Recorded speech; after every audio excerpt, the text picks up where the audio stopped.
aici. Mâncăm de seară câte o sarmală și bem o bere rece la 5 mici.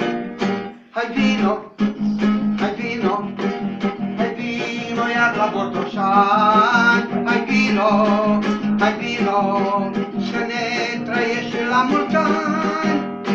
Ți-am luat paștile mici pentru răceală și ți-au bilet acum la gară și mă duc până la hală. Zâmbut un pic creier, dragă fată. Hai vino, hai vino, hai vino iar la Botoșani. Hai vino, hai vino, să ne trăiești la mulți ani. Versurile aparțin lui Ionel Dezinaru. Al nostru. Mulțumim, domnule.